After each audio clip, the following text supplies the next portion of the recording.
വിവിധ സ്ഥാനങ്ങളെ പ്രതിനിധീകരിക്കുന്ന നേതാക്കളെ, അതുപോലെ ഇന്നിവിടെ സമരം ചെയ്യുന്ന പ്രിയപ്പെട്ട സഹോദരിമാരെ, സഹോദരന്മാരെ, സുഹൃത്തുക്കളെ,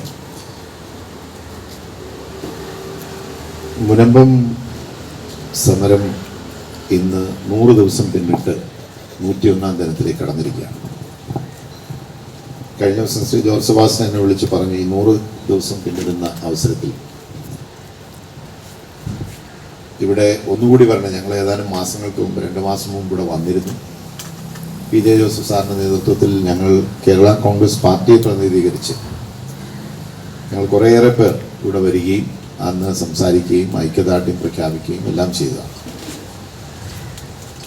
അന്ന് വിചാരിച്ചിരുന്നത് ഈ പ്രശ്നം പാർലമെൻറ്റിൽ കഴിഞ്ഞ സമ്മേളന കാലത്ത് ഗവൺമെൻറ് ഇത് സംബന്ധിച്ചുള്ള ഭേദഗതി നിയമം കൊണ്ടുവരും. അപ്പോൾ ആ നിയമം വന്നു കഴിയുമ്പോൾ ചർച്ചകളിൽ പങ്കെടുത്തുകൊണ്ട് കൃത്യമായി നമ്മുടെ നിലപാട് പറഞ്ഞു ഈ പ്രശ്നത്തിനൊരു പരിഹാരമുണ്ടാക്കാൻ കഴിയുമെന്നാണ് അന്ന് പ്രതീക്ഷിച്ചിരുന്നത്. പക്ഷെ നിർഭാഗ്യവശാൽ ഇത് ഒരു ജോയിൻറ്റ് പാർലമെൻ്ററി കമ്മിറ്റിക്ക് ഈ നിയമം പാർലമെൻറ്റിൽ അവതരിപ്പിച്ച അന്ന് തന്നെ ഇതൊരു സംയുക്ത പാർലമെൻ്ററി കമ്മിറ്റിക്ക് വിടുകയുണ്ടായി. ആ കമ്മിറ്റിയുടെ ചെയർമാനുമായി ഞാൻ ഇടയ്ക്ക് സംസാരിച്ചു. ഞങ്ങൾ രണ്ടുപേരും വേറൊരു കമ്മിറ്റിയിൽ ഒരുമിച്ചുണ്ട്. ജഗദംബിക പാൽ എന്ന് പറയും. അദ്ദേഹത്തോട് ഞാൻ ഒരിക്കൽ ഈ വിഷയം സംസാരിച്ചപ്പോൾ അദ്ദേഹം പറഞ്ഞു, ഇത് സംബന്ധിച്ചുള്ള ഹിയറിംഗ് നടന്നുകൊണ്ടിരിക്കുകയാണ്, അഭിപ്രായങ്ങൾ പറയാനുള്ള എല്ലാവരെയും ക്ഷണിച്ച് ഞങ്ങൾ അവരുടെ അഭിപ്രായങ്ങൾ കേട്ടുകൊണ്ടിരിക്കുകയാണ്. അതിനുശേഷം കഴിഞ്ഞ സെഷനിൽ ഇത് അവതരിപ്പിക്കും, ബില്ലായി വരും എന്നാണ് പ്രതീക്ഷിച്ചിരുന്നത്. പക്ഷേ പിന്നീട് അതൊന്ന് മാറ്റിവെച്ചിരിക്കുകയാണ്. ഇനിയിപ്പോൾ ബജറ്റ് സമ്മേളനം തുടങ്ങിയാണ്. ഈ മാസം അവസാനം 31-ാം തീയതി പാർലമെൻറ്റ് സമ്മേളനം തുടങ്ങും. അത് ഏപ്രിൽ മാസം വരെ ഉണ്ട് ആ സമ്മേളനം. ഇടക്കാലത്ത് ഒരു ഇടവേളയുണ്ട്. അത് കഴിഞ്ഞാൽ അത് ഏപ്രിൽ ആദ്യ വാരത്തോടു കൂടിയാണ് സമ്മേളനം അവസാനിക്കുന്നത്. ബജറ്റ് സമ്മേളനത്തിൽ ഈ നിയമം വരുമോ ഇല്ലയോ എന്ന് അറിഞ്ഞുകൂടെ. ഗവൺമെൻറ് ബിസിനസ് എന്നൊക്കെയാണ് എന്നുള്ളത് അറിയിച്ചിട്ടില്ല. ഒരു പക്ഷേ വരാം, അതല്ലെങ്കിൽ അടുത്ത സമ്മേളനത്തിലേക്ക് ഇതിൻ്റെ ഈ ബില്ലിൻ്റെ ചർച്ചകൾ നീങ്ങാം. ഇത് വളരെ വ്യക്തമാണ്. ഇതിനകത്തൊരു എന്താ പറയുക, അവ്യക്തതയുടെയും കാര്യമില്ല. അടിസ്ഥാനപരമായി മുനമ്പത്തെ ഈ പറയുന്ന സ്ഥലം ഇത് വഖഫ് സ്ഥലമല്ല. 100% സത്യസന്ധമായി പറഞ്ഞത് ഇത് വഖഫ് പ്രോപ്പർട്ടി അല്ല. അത് മുസ്ലിം സഹോദരന്മാർ തന്നെ പറയുന്നുണ്ട്, പലരും പറയുന്നുണ്ട്. ചിലരല്ല ആണെന്ന് പറയുന്നു. പക്ഷെ കാര്യങ്ങൾ പഠിച്ചിട്ടുള്ള ആളുകൾ എല്ലാവരും പറയുന്നു ഇത് വഖഫ് പ്രോപ്പർട്ടി.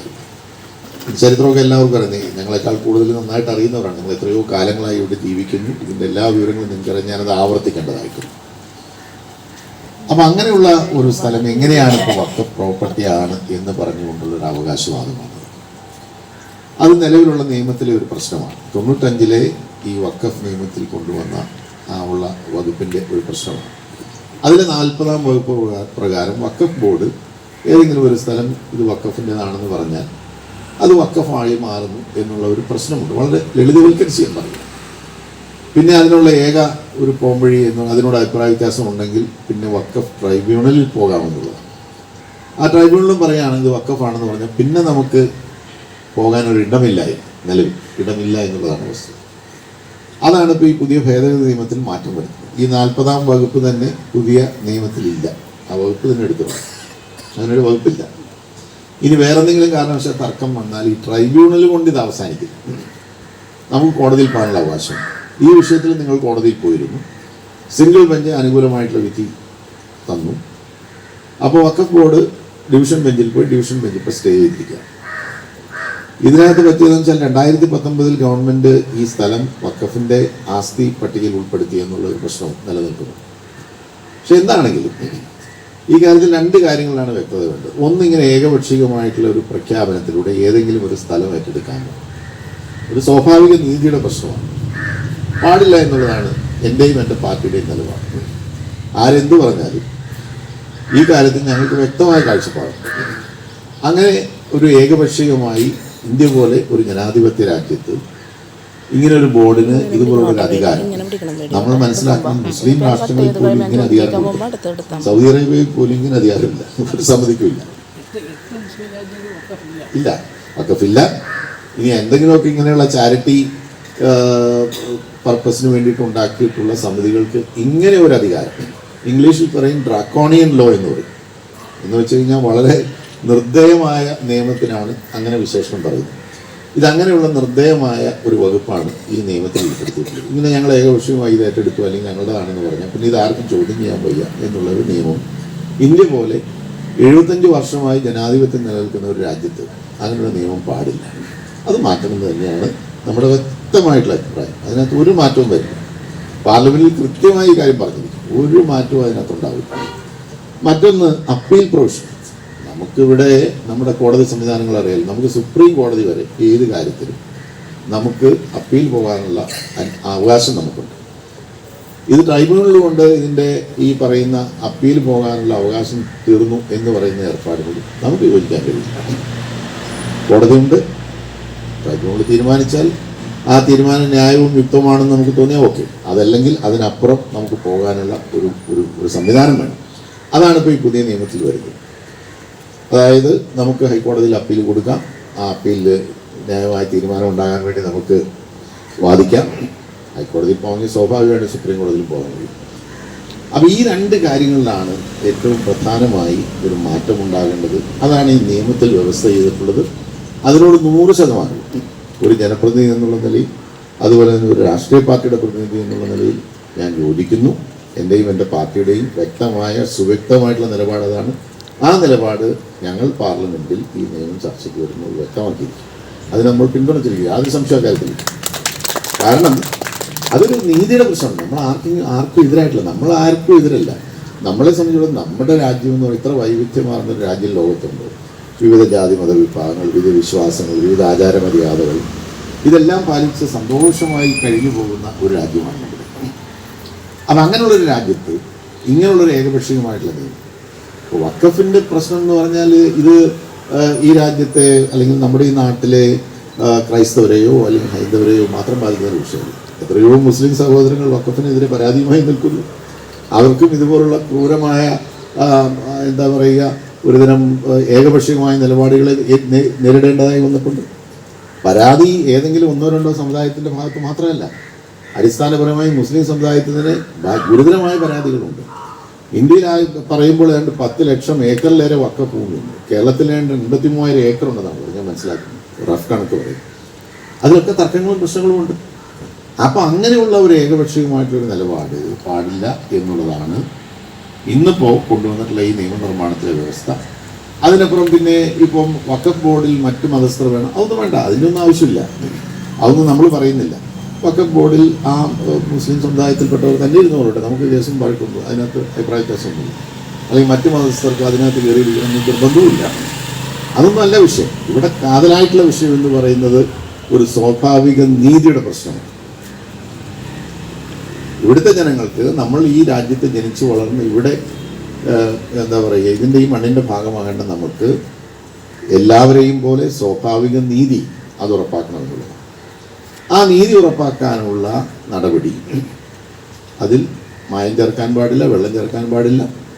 ഞങ്ങൾ വളരെ ഉറച്ച നിലപാടുകാരാണ് അക്കാര്യത്തിൽ. അതിനകത്ത് ഒരു മാറ്റവും ഉണ്ടാകില്ല. പാർലമെൻറ്റിലോ അല്ലെങ്കിൽ അസംബ്ലിയിലോ ഇതിൻ്റെ തുടക്കകാലത്ത് കാര്യങ്ങൾ മനസ്സിലാക്കാതെ എന്തെങ്കിലും പറഞ്ഞു എന്നുള്ളത് കൊണ്ട് വിശദമായി നമ്മൾ ഇനി ഒരു തീരുമാനം എടുക്കേണ്ടത് ഈ ബില്ലിൻ്റെ ചർച്ചകൾ വരുമ്പോഴാണ്. അപ്പോൾ ചർച്ചകൾ വരുമ്പോൾ തീർച്ചയായിട്ടും ആ നിയമനിർമ്മാണം നടക്കുമ്പോൾ ഈ വ്യവസ്ഥ, ഈ രണ്ട് കാര്യങ്ങളിൽ ഉറച്ച നിലപാട് തന്നെ തീർച്ചയായിട്ടും ഉണ്ടാകും. അതുകൊണ്ട് നമുക്കിവിടെ ഒരു ശാശ്വതമായിട്ടുള്ള പരിഹാരം ഉണ്ടാക്കാൻ കഴിയുമെന്നതിനാണ് വിഷയം. അതിനും അപ്പുറം ഇവിടെ ഇപ്പോൾ എല്ലാവരും പറയുന്നത് നിങ്ങളെ ആരും ഇറക്കി വിടില്ല, ഇറക്കിയൊന്നും ഇവിടുന്ന് ആരെയും വിടാൻ പറ്റില്ല, അതിപ്പോൾ ആരും പറഞ്ഞില്ലെങ്കിലും ഇവിടുന്ന് ആരും ഇറങ്ങില്ല. പക്ഷെ പ്രശ്നം അതല്ല, നമുക്കിങ്ങനെ ഒരു അവ്യക്തമായിട്ട് ഇത് മുന്നോട്ട് പോകാൻ കഴിയില്ല. ഇതിനൊരു ശാശ്വതമായിട്ടുള്ള പരിഹാരം ഉണ്ടാകും. ഇതിങ്ങനെ കാലത്തും നിങ്ങളിങ്ങനെ സമരം ചെയ്ത് ഇങ്ങനെ എത്ര കാലം മുന്നോട്ട് പോകും, അങ്ങനെയല്ലല്ലോ. ഈ വിഷയത്തിൽ ഇറക്കി വിടുകയോ ഇല്ലയോ എന്നുള്ളതല്ല പ്രശ്നം. ഇറക്കിയൊന്നും വിടാൻ പറ്റില്ല. പക്ഷെ നമ്മളുടെ ഈ ഭൂമി പണം കൊടുത്ത് വാങ്ങിയ, വ്യവസ്ഥാപിതമായി വാങ്ങിയ, രജിസ്റ്റർ ചെയ്ത് നമുക്ക് നിയമപ്രകാരം കിട്ടിയ ഈ ഭൂമി നമ്മുടേതാണ് എന്ന് ഉറപ്പാക്കണം. അതിലിനി ഒരു അവ്യക്തത പാടില്ല. അതാണ് പ്രശ്നം, അടിസ്ഥാന പ്രശ്നം അതാണ്. അപ്പോൾ അതിനു വേണ്ട നടപടി സംസ്ഥാന ഗവൺമെൻറ്, കേന്ദ്ര ഗവൺമെൻറ് അഖിലേന്ത്യാ തലത്തിലുള്ള നിയമനിർമ്മാണം നടത്തും. അതോടൊപ്പം തന്നെ സംസ്ഥാന ഗവൺമെൻറ് ഈ കാര്യത്തിൽ ഒരു നിലപാട് സ്വീകരിച്ചുകൊണ്ട് ഇക്കാര്യത്തിലൊരു അന്തിമമായ തീർപ്പുണ്ടാക്കിയത്. അതിന് ബന്ധപ്പെട്ട എല്ലാവരും, ഇപ്പോൾ എനിക്ക് തോന്നുന്നു ഒരു രാഷ്ട്രീയ പ്രസ്ഥാനവും ഈ കാര്യത്തിൽ വ്യത്യസ്തമായൊരു നിലപാട് സ്വീകരിക്കുമെന്ന് ഞാൻ കരുതുന്നില്ല. ആരെങ്കിലും സ്വീകരിച്ചാലും അതിനെ മറ്റാരും അംഗീകരിക്കുമെന്ന് എനിക്ക് തോന്നുന്നില്ല. കാരണം ഇതൊരു നീതിയുടെ പ്രശ്നമാണ്. നമ്മൾ വെറുതെ സൗജന്യം ചോദിക്കുകയല്ലല്ലോ. നമ്മളിത് വെറുതെ ഇവിടെ അതിക്രമിച്ച് കയറിയവരല്ലല്ലോ. വർഷങ്ങളായി തലമുറകളായി ഇവിടെ താമസിക്കുന്നു, ജീവിക്കുന്നു, ഇവിടെ പ്രവൃത്തിയെടുക്കുന്നു. അതിനുശേഷം വ്യവസ്ഥാപിതമായി പണം കൊടുത്ത് ഇതിൻ്റെ ഉടമസ്ഥാവകാശം ഉള്ളവരിൽ നിന്ന് നമ്മൾ രജിസ്റ്റർ ചെയ്ത് വാങ്ങിയ ഭൂമി പിന്നീട് ഇതൊരു സുപ്രഭാതത്തിൽ ഇത് വേറെ രീതിയിലാണ് അല്ലെങ്കിൽ നമുക്ക് അവകാശമില്ല എന്ന് പറഞ്ഞാൽ അത് നമുക്ക് എങ്ങനെയാണ് അംഗീകരിക്കാൻ കഴിയുക? നമ്മളിത് ആരോടും ഏതെങ്കിലും ഒരു മതത്തോടോ വിഭാഗത്തോടോ ഒന്നുമുള്ള വെല്ലുവിളിയോ വഴക്കോ പ്രശ്നങ്ങളോ ഒന്നുമില്ല. നമുക്ക് അങ്ങനെയൊന്നുള്ള യാതൊരു പ്രശ്നങ്ങളുമില്ല. നമുക്ക് ഈ ഭൂമിയിൽ ഇവിടെ ജനിച്ച് വളർന്നവർക്ക് ഇവിടെ ജീവിക്കണം, ജീവിതം നല്ല രീതിയിൽ സമാധാനപരമായി മുന്നോട്ട് പോകണം, അതിനുള്ള എല്ലാ അവകാശവും ഉറപ്പാക്കണം. ആ കാര്യത്തിൽ ഉറച്ച നിലപാട് തീർച്ചയായിട്ടും ഉണ്ടായിരിക്കുമെന്ന് ഒരിക്കൽ വന്ന് ഈ കാര്യങ്ങൾ സംസാരിച്ചതാണ്. പക്ഷേ ഇന്ന് 100 ദിവസം പിന്നിടുന്നു. 100 ദിവസം നടന്ന ഈ സഹന സമരം ഈ ചരിത്രത്തിൻ്റെ ഭാഗമാണ്. കാരണം നിങ്ങൾ എത്രയോ കഷ്ടപ്പെട്ട് ബുദ്ധിമുട്ടിയാണ് 100 ദിവസങ്ങളായി ഇവിടെ ഈ സമരം. ഇനിയും സമരം മുന്നോട്ട് പോവുകയാണ്, തീർക്കല്ലോ. ഈ പ്രശ്നത്തിന് ശാശ്വത പരിഹാരം ഉണ്ടാകുന്നവരെ നിങ്ങൾ ഈ സമരവുമായി മുന്നോട്ട് പോവുക. സംസ്ഥാന ഗവൺമെൻറ് ഇപ്പോൾ ഒരു കമ്മീഷനെ വെച്ചിട്ടുണ്ട്. ആ കമ്മീഷൻ്റെ മുൻപാകെ കമ്മീഷൻ നടത്തുന്ന ഹിയറിങ്ങിലൂടെ അത് കമ്മീഷന് കിട്ടുന്ന വിവരങ്ങളുടെ അടിസ്ഥാനത്തിലാണ് ഇനി കമ്മീഷൻ റിപ്പോർട്ട് വരാനുള്ളത്. കമ്മീഷനെ നിങ്ങൾ സമീപിച്ചിരുന്നതെന്നാണ് ഞാൻ മനസ്സിലാക്കുന്നത്. അദ്ദേഹം എല്ലാവരെയും കേട്ടുകൊണ്ടിരിക്കുകയാണ്. അപ്പോൾ ആ ഒരു തീരുമാനം എന്താണെന്നുള്ളത് വരട്ടെ. ദേശീയ തലത്തിൽ ജോയിൻറ്റ് പാർലമെൻ്ററി കമ്മിറ്റിയുടെ റിപ്പോർട്ട് വരാനുണ്ട്. ആ റിപ്പോർട്ട് വരട്ടെ. എന്താണെങ്കിലും ഈ പുതിയ നിയമത്തെ സംബന്ധിച്ചിടത്തോളം അത് എന്തെങ്കിലും പാർലമെൻറ്റിൽ അവതരിപ്പിച്ചേ പറ്റും. ഒരുപക്ഷെ ഈ സെഷൻ അല്ലെങ്കിൽ ഈ സെഷൻ ബഡ്ജറ്റുമായി ബന്ധപ്പെട്ടുള്ളതുകൊണ്ട് മറ്റ് നിയമനിർമ്മാണങ്ങൾ ഒരുപക്ഷെ അധികം വന്നു എന്ന് വരില്ല. അടുത്ത സമ്മേളന കാലത്തേക്ക് ഇത് പോകാം. അങ്ങനെ പോകുമ്പോഴത്തേക്കും ആ സമ്മേളന കാലത്തെ നിയമം വരുമ്പോൾ കൃത്യമായി ഈ പറയുന്ന നിലപാടുകൾ കൃത്യമായി പാർലമെൻറ്റിൽ പറയുകയും അതിനനുകൂലമായ ഒരു തീരുമാനം ഉണ്ടാക്കാൻ വേണ്ടിയിട്ടുള്ള പരിശ്രമം നടത്തും എന്ന് നിങ്ങളെ വിനയപൂർവ്വം അറിയിക്കുന്നു. 101ാം ദിനത്തിലേക്ക് കടന്നിട്ടുള്ള ഈ സഹന സമരത്തിന് എല്ലാ പിന്തുണയും എല്ലാ വിജയവും ഞാൻ ആശംസിക്കുന്നു. നിങ്ങളോടൊപ്പമുണ്ട് എന്ന് വെറുതെ എന്താ പറയുക, ഒരു ചടങ്ങ് പോലെ ഭംഗിവാക്ക് പറയുന്നതല്ല. നിങ്ങളോടൊപ്പം തന്നെയാണ്, യാതൊരു സംശയക്കാര്യത്തിലും. കാരണം വേറെ ഒന്നും കൊണ്ടുമല്ല, നിങ്ങൾ പറയുന്ന കാര്യങ്ങൾ 101% സത്യവും നീതിയും ആണ് എന്നുള്ളത് കൊണ്ട് കൂടിയാണ് നിങ്ങളോടൊപ്പമുണ്ട് എന്ന് പറയുന്നത്. ഈ പ്രദേശത്തെ ജനങ്ങൾ ഇപ്പോൾ കുറേ കാലമായി അനുഭവിക്കുന്ന ഈ കഷ്ടപ്പാടും ബുദ്ധിമുട്ടും അത് മാറിയേ പറ്റൂ. അതിൽ നമ്മൾ എന്താ പറയുക, നമ്മളെ ഇവിടുന്ന് ഇറക്കി പുറത്താക്കില്ല, എന്നാൽ ഇതിങ്ങനെ അവ്യക്തമായി ഇങ്ങനെ മുന്നോട്ട് പോകും എന്നുള്ളൊരു നിലപാട് പാടില്ല. കൃത്യമായിട്ട് ഈ കാര്യത്തിൽ അന്തിമമായ ശാശ്വതമായിട്ടുള്ള ഒരു തീരുമാനവും നിലപാടും സർക്കാരിൻ്റെ ഭാഗത്തു നിന്നുണ്ടാകണം, ബന്ധപ്പെട്ട എല്ലാവരുടെ ഭാഗത്തു നിന്നുണ്ടാകണം. അങ്ങനെ ഈ പ്രശ്നത്തിനൊരു ശാശ്വതമായിട്ടുള്ള പരിഹാരം ഉണ്ടാകണം.